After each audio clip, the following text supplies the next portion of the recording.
सलमान भाई, आकिब जावेद को ऐड किया गया तो जो इतनी मन्नतों मुरादों से हमने फ़हीम अशरफ को टीम में लेके इतनी दुआओं के बाद उनका कुर्रा निकला, उनको वापस लेके आए, तो अगर ट्राई ही करना था तो फ़हीम अशरफ को हमने क्यों नहीं ट्राई किया, बाहर से क्यों लाना पड़ा? देखिए, बिकॉज़ आपको मालूम है कि वो आउट एंड आउट पेसर नहीं है और आपको चाहिए थर्ड बॉलर वो चाहिए जो आपका अच्छी स्पीड पे बॉलिंग कर सके, जो सेंटर में आके आपको विकेटें लेके दे सके।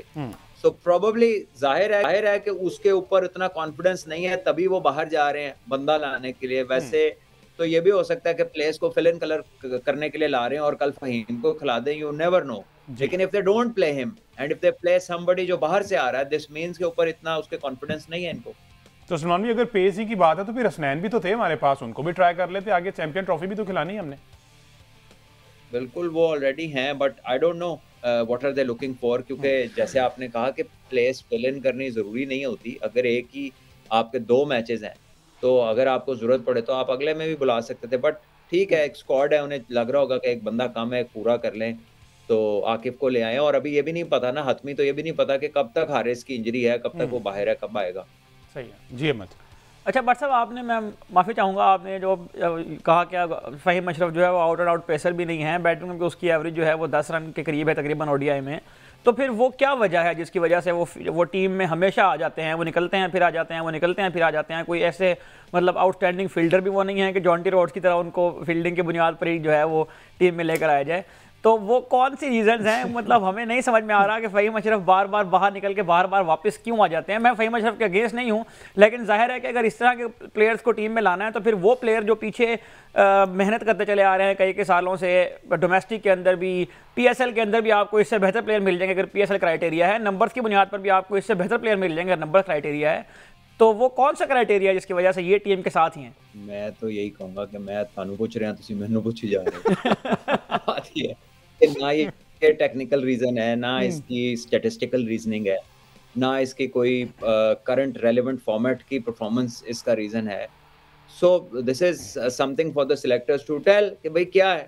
वो बता सकते हैं, ठीक है? या फाइंड आउट करें। अगर सामने देखें तो कोई स्ट्रॉन्ग रीज़निंग तो समझ नहीं आती है कि why they had to go back to him and that also out of a blue, क्योंकि पिछले 1.5 साल से तो वो डिस्कशन में भी नहीं है।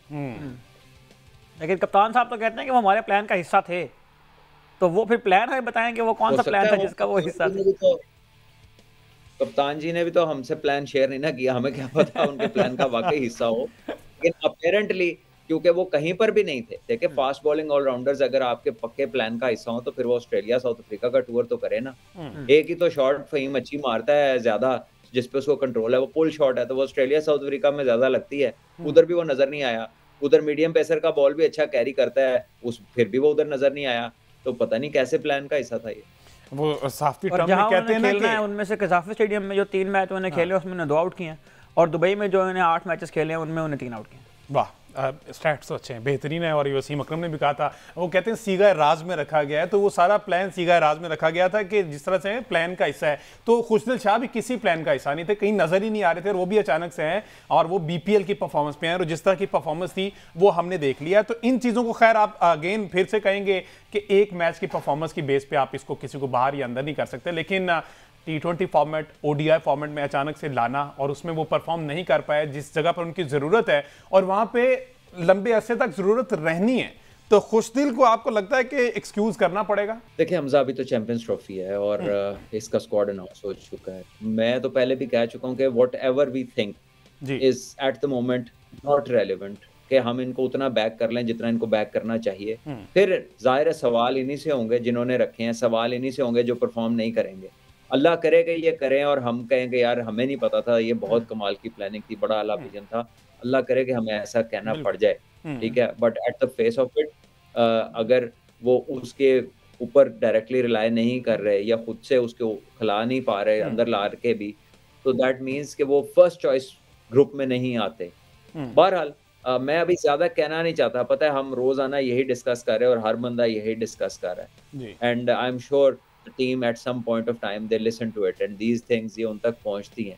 तो मेरा बिल्कुल किसी को डिस्करेज करना बिल्कुल भी ऐसी कोई चीज़ नहीं है। अल्लाह करे कि वो परफ़ॉर्म करे और उसकी जो चीज़ हमें दिखाई नहीं दे रही है, जिन्होंने रखा है उनको दिखाई दे रही है, अल्लाह करे वही कामयाब हो, क्योंकि ये पाकिस्तान के कॉज के लिए एग्जैक्टली फॉर अ रीज़न उनको सेलेक्ट किया गया, तो लेट्स सी, अल्लाह करे वो कहा उसमें कामयाब। अच्छे, वैसे आज तैयब ताहिर ने प्रेस कॉन्फ्रेंस की है, मैं सही सब उन्होंने हारिस रऊफ की इंजरी के बारे में कुछ क्लियर बताया कि उन तक पीसीबी तक जो कोई रिपोर्ट्स आई और डेफिनेटली क्वेश्चन तो हुआ होगा।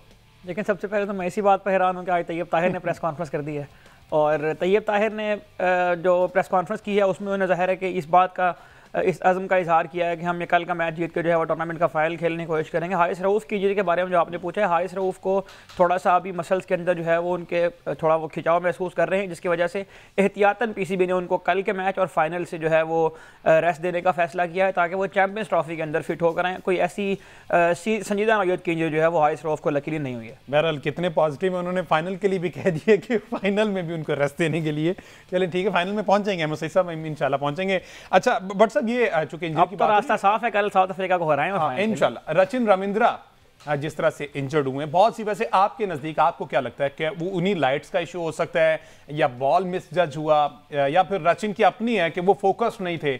आपके नज़दीक गलती कहाँ पे हुई? देखिए, पॉसिबिलिटी है कि क्राउड में वाइट बैकग्राउंड कहीं पे हो, कोई जो है कपड़े ऐसे होते हैं वाइट कलर के, लाइट कलर के होते हैं, उनमें कई दफ़ा बॉल गुम हो जाता है और it is hard to pick, और ये दुनिया के हर ग्राउंड में होता है, ये नहीं है कि गद्दाफी में हो गया है। अब आप क्राउड को तो नहीं बताते कि कौन से कलर के कपड़े पहन के आए।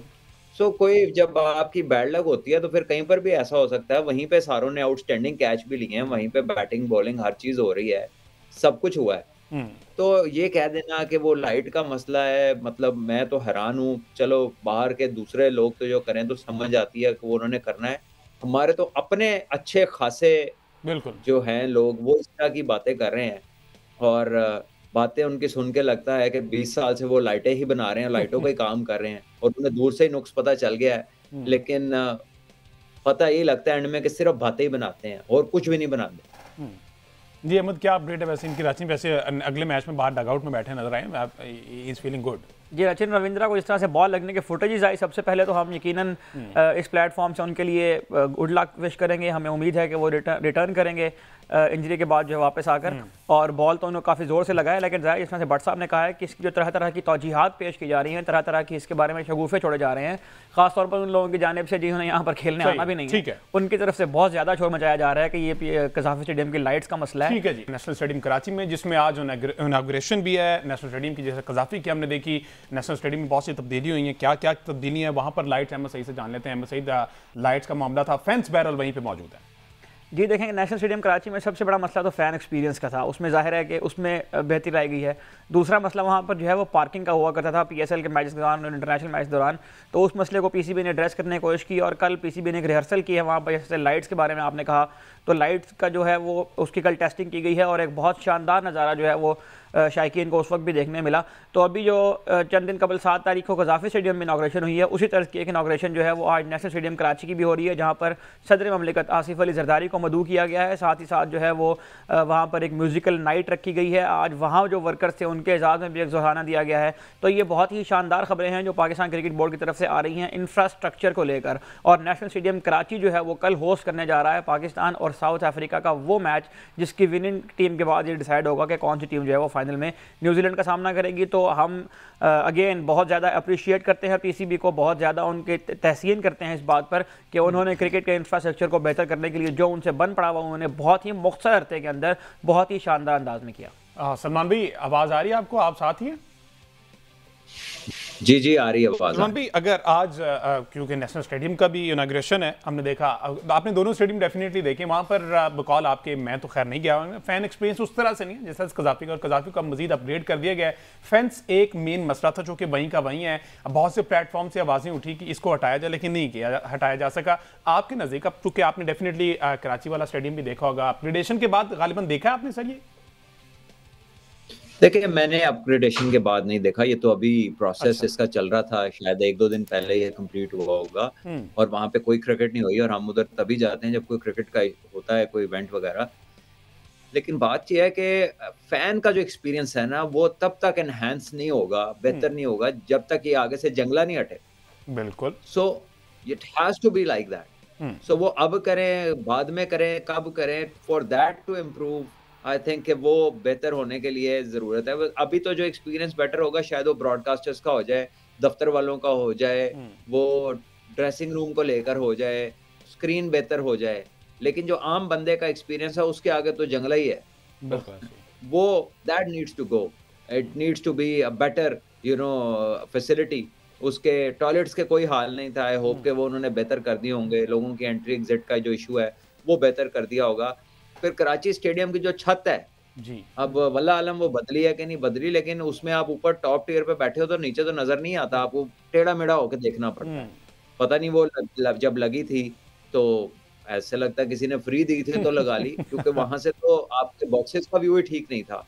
सो मुझे नहीं मालूम कितना ठीक हुआ, लेकिन आई एम श्योर कि जिस तरह मोहसिन नकवी साहब ने लाहौर के स्टेडियम को अपग्रेड किया और उसको शानदार फैसिलिटी में कन्वर्ट किया है, मैं ये कह सकता हूँ कि वो लाजमी उसमें बेहतरी भी आई होगी और मेरा ख्याल है कि चैंपियंस ट्रॉफी के बाद उसको मजीद बेहतर किया जाएगा। बिल्कुल जी अहमद। अच्छा बट साहब, इसमें आपने फ़ैन एक्सपीरियंस के बारे में कहा है, मेरा ये ख्याल है कि थोड़ी सी जिम्मेदारी फ़ैन्स की भी होती है इसके अंदर। तो वो जो जिस तरह की जो हरकत की जाती हैं आमतौर पर फैंस की जानिब से, वो भी ज़ाहिर है कि इसमें कहीं ना कहीं प्रॉब्लम क्रिएट करती है। तो ये इस इशू को किस तरह से एड्रेस किया जाना चाहिए, सिविक सेंस किस तरह से पैदा होगी मैच देखने वालों के अंदर? देखिए अब इसकी तो कोई गोली तो नहीं बनी है कि जो खिला दें तो सारे ठीक हो जाएंगे। बात यह है कि एक अंडरस्टैंडिंग डेवलप करने की बात है कि अगर कोई लोग आए हैं और खेलने आए हैं तो आप उन्हें अप्रिशिएट करें। आप ठीक है, आप अपने जज्बात का इजहार करें, लेकिन उसके और भी तरीके हैं ना। और जब आप का एक आगे एक कह लीजिए कि थोड़ी सी डिगिंग होगी जैसे लाहौर में हुई, और वो एक थोड़ा सा आप कह लें कि एक सर्कल अराउंड द ग्राउंड वो एक बनेगी, खंदक सी खोदी जाएगी, उसके ऊपर नेट लग जाएगा जैसे लाहौर में हुआ है। तो फिर किसने अंदर आना है और किसने छलांग मारनी है और इतनी दूर किसने कहाँ किसी की रीच होती है? कम से कम 25 से 30 गज अंदर जाके बोर्ड्स लगते हैं। बोर्ड्स के आगे 5-7 मीटर पे बाउंड्री होती है, उसके अंदर प्लेयर होता है। तो मेरा ख्याल है इतनी थ्रो तो प्लेयरों की भी कम लोगों की होती है।